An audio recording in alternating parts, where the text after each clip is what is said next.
Inspector ಹಟ್ಟಿಗೆ Sopore ಠಾಣಾ inspector ಹಟ್ಟಿಗೆ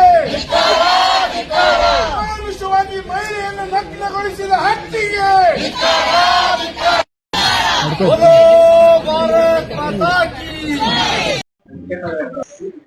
ದಿನಾಂಕ 1ನೇ ತಾರೀಕು ಒಂದು ಸಂಬಂಧಪಟ್ಟ ಕ್ಷಮ ಪ್ರಾಧಿಕಾರದವರು ಸರ್ವೆ ಮಾಡುವಂತ ಸಂದರ್ಭದಲ್ಲಿ ಒಂದು ಘಟನೆ ಆಗಿದೆ. ಆ ಘಟನೆಯಲ್ಲಿ ಲೇಡಿ ಮತ್ತೆ ಅವ್ರ ಜೊತೆ ಇದ್ದಂತವರು ಬಹಳಷ್ಟು ಹಲ್ಲೆ ಮಾಡಿದ್ದಾರೆ ಅಂತ 3 ಪ್ರತ್ಯೇಕ ಪ್ರಕರಣಗಳು ದಾಖಲಾಗಿದೆ. ಆ 3 ಪ್ರತ್ಯೇಕ ಪ್ರಕರಣಗಳಲ್ಲಿ ಒಂದು ಪ್ರಕರಣದಲ್ಲಿ ಅರೆಸ್ಟ್ ಮಾಡೋ ಅವಶ್ಯಕತೆ ಇದೆ ಅಂತ ಆರೋಪಿತರ ಹಿನ್ನೆಲೆ ಮತ್ತು ಅವರ ಒಂದು ಸ್ವಭಾವವನ್ನು ತಿಳ್ಕೊಂಡು ಸುಮಾರು 10ಕ್ಕೂ ಹೆಚ್ಚು 8ರಿಂದ 10 ಜನ ಮಹಿಳಾ ಅಧಿಕಾರಿ ಸಿಬ್ಬಂದಿಗಳನ್ನು ಅರೆಸ್ಟ್ ಮಾಡುವಂತ ಸಂದರ್ಭದಲ್ಲಿ ಆಕೆ ಗಾಡಿ ಒಳಗಡೆ ಹೋದ್ಮೇಲೆ ಆಕೆ ಬಟ್ಟೆಯನ್ನ ಕಳೆದಿದ್ದಾಳೆ. ಸೊ ಆಗ ಇಮಿಡಿಯೇಟ್ ಆಗಿ ನಮ್ಮ ಮಹಿಳಾ ಅಧಿಕಾರಿ ಸಿಬ್ಬಂದಿಗಳು ರೆಸಿಸ್ಟ್ ಮಾಡಿದಾಗಿ ಕೂಡ ಕಳೆದಿದ್ದಾಳೆ. ಹಂಗಾಗಿ ಅಲ್ಲಿ ಸ್ಥಳೀಯರ ಸಹಾಯ ಪಡ್ಕೊಂಡು ಒಂದು ಬಟ್ಟೆ ತಗೊಂಡು ಹಾಕಿದ್ದಾರೆ. ಸೊ ಅಷ್ಟಾಗಿಯೂ ಕೂಡ ಒಂದು ವಿಡಿಯೋ ವೈರಲ್ ಆಗಿದೆ. ಅದರಲ್ಲಿ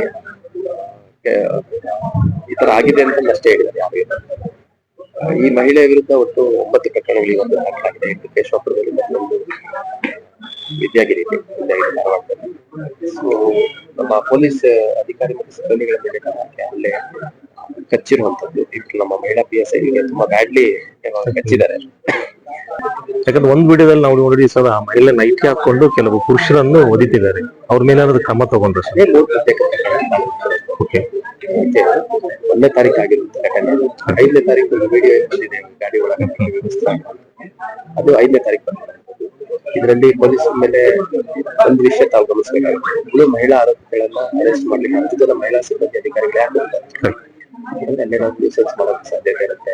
ಮತ್ತೆ ಈ ತರ ಎಲ್ಲಾ ಜನ ಕರ್ಸುವಂತದ್ದು, ಬೆಂಬಲಿಗರು ಕರ್ಸುವಂತದ್ದು ಇದೆಲ್ಲ ಆಗುತ್ತೆ.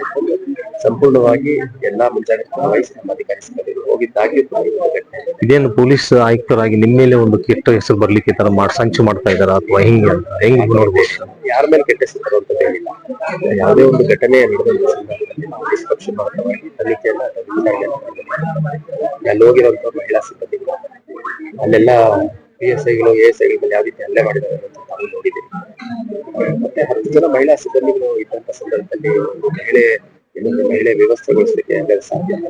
ಮತ್ತೆ ಗಾಡಿ ಹತ್ಕೋಬೇಕಾದ್ರೆ ಬಹಳ ಸ್ಪಷ್ಟವಾಗಿ ಬಟ್ಟೆ ಹಾಕೊಂಡು ಒಳಗೆ ಹೋದಾಗ ಇನ್ಫ್ಯಾಕ್ಟ್ ಆ ಲೇಡಿ ಉಟ್ಕೊಂಡಿದ್ದಂತ ಬಟ್ಟೆ ಏನಿತ್ತು, ಸೀರೆ ಏನಿತ್ತು, ಆ ಸೀರೆ ತಗೊಂಡು ಅವ್ರ ಸಿಸ್ಟರ್ಗೆ ಕತ್ತು ಬಿಗಿಯುವಂತ ಕೆಲಸ ಮಾಡಿದ್ರು ಅಧಿಕಾರಿಗಳು ಹೇಳ್ತಾರೆ.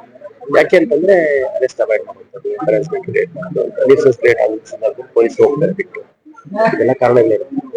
ಸಮಗ್ರ ವಿಚಾರಣೆ ಇಷ್ಟಾಗಿ ಕೂಡ 1ನೇ ತಾರೀಕು ಏನಾಯ್ತು ಸಮಗ್ರ ವಿಚಾರಣೆ. ಯಾಕಂದ್ರೆ ದಟ್ಟ ಅಧಿಕಾರಿಗಳು ಸರ್, ನೀವು ಬಂದ್ಮೇಲೆ ಶಾಂತಿ ಸುವ್ಯವಸ್ಥೆ ತುಂಬಾ ಕಾಪಾಡ್ಪಟ್ಟಿರ್ತಾರೆ.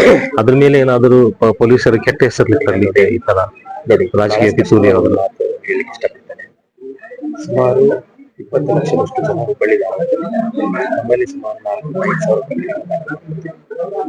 ಈ ಒಂದು ಘಟನೆ ಪೊಲೀಸರ ಅದನ್ನ ಡಿಪೆಂಡ್ ಮಾಡಕ್ಕಾಗಲ್ಲ. ಬಹಳ ಸ್ಪಷ್ಟವಾಗಿ ಈಗಷ್ಟೇ ಎಲ್ಲರಿಗೂ ಗೊತ್ತಾಗಿರುತ್ತೆ. ಮತ್ತೆ ಇಲ್ಲಿ ಸಾರ್ವಜನಿಕ ಸ್ಥಳಗಳಲ್ಲಿ ಅದು ಗಾಡಿ ರಸ್ತೆ ಮೇಲೆ ನಿಂತ್ಕೊಂಡು ಹತ್ತಿಸ್ಬೇಕಾದ್ರೆ 100 ಜನ ಅವ್ರದೇ ಆರೋಪಿತ ಮಹಿಳೆ ಇದ್ದಾರೆ, ಅವ್ರು ಸಂಬಂಧಪಟ್ಟವರು ಇದ್ದಂತ ಸಂದರ್ಭದಲ್ಲಿ ಯಾರಾದ್ರೂ ಈ ತರ ಕೃತ್ಯ ಮಾಡ್ಬೇಕಾಗುತ್ತೆ. ಮತ್ತೆ 10 ಜನ ಮಹಿಳಾ ಸಿಬ್ಬಂದಿ ಅಧಿಕಾರಿಗಳ ಸಂದರ್ಭದಲ್ಲಿ ಯಾರಾದ್ರೂ ಮಾಡಿದಾಗ ಅದನ್ನು ಸಹಿಸ್ತಾರೆ. ಸೊ ಇದು ನಾವು ಬೇರೆ ಕಡೆ ನೋಡಿದೀವಿ. ಪುರುಷ ಆರೋಪಿಗಳು ಸೂಸೈಡ್ ಅಟೆಂಪ್ಟ್ ಮಾಡುವಂಥದ್ದು, ವಿಷ ಕುಡಿಯುವಂಥದ್ದು, ಟಾಯ್ಲೆಟ್ ನೀರು ಕುಡಿಯುವಂಥದ್ದು, ಹಗ್ಗ ಹಾಕೊಂಡಿರೋದು, ಮನೆ ಮೇಲಿಂದ ಕೆಳಗಡೆ ಇದ್ರು, ಗಾಡಿ ಅದೆಲ್ಲ ಸಾಕಷ್ಟು ನೋಡಿದ್ವಿ. ಆದ್ರೆ ಈ ತರ ಒಂದು ಘಟನೆ ನಾವು ನೋಡಿಲ್ಲ, ನೋಡ್ತೀವಿ.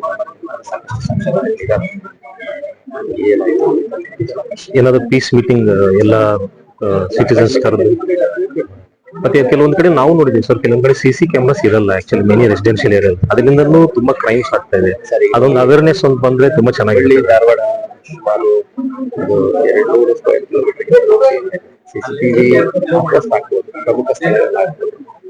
ಮನೆಗೆ ವೈಯಕ್ತಿಕವಾಗಿ ಬಳಸ್ಕೊಳ್ಳಿ. ಅದೇ ಎಲ್ಲಾ ಜಾಗಗಳಲ್ಲಿ ಹಾಕೋದು ಪ್ರೋಸೆಸ್ ಅದು. ಈಗ 10 ವರ್ಷ ಕೆಳಗೆ ಕಂಪೇರ್ ಮಾಡಿದ್ರೆ ಜಾಸ್ತಿ ಫಾರ್ವರ್ಡ್.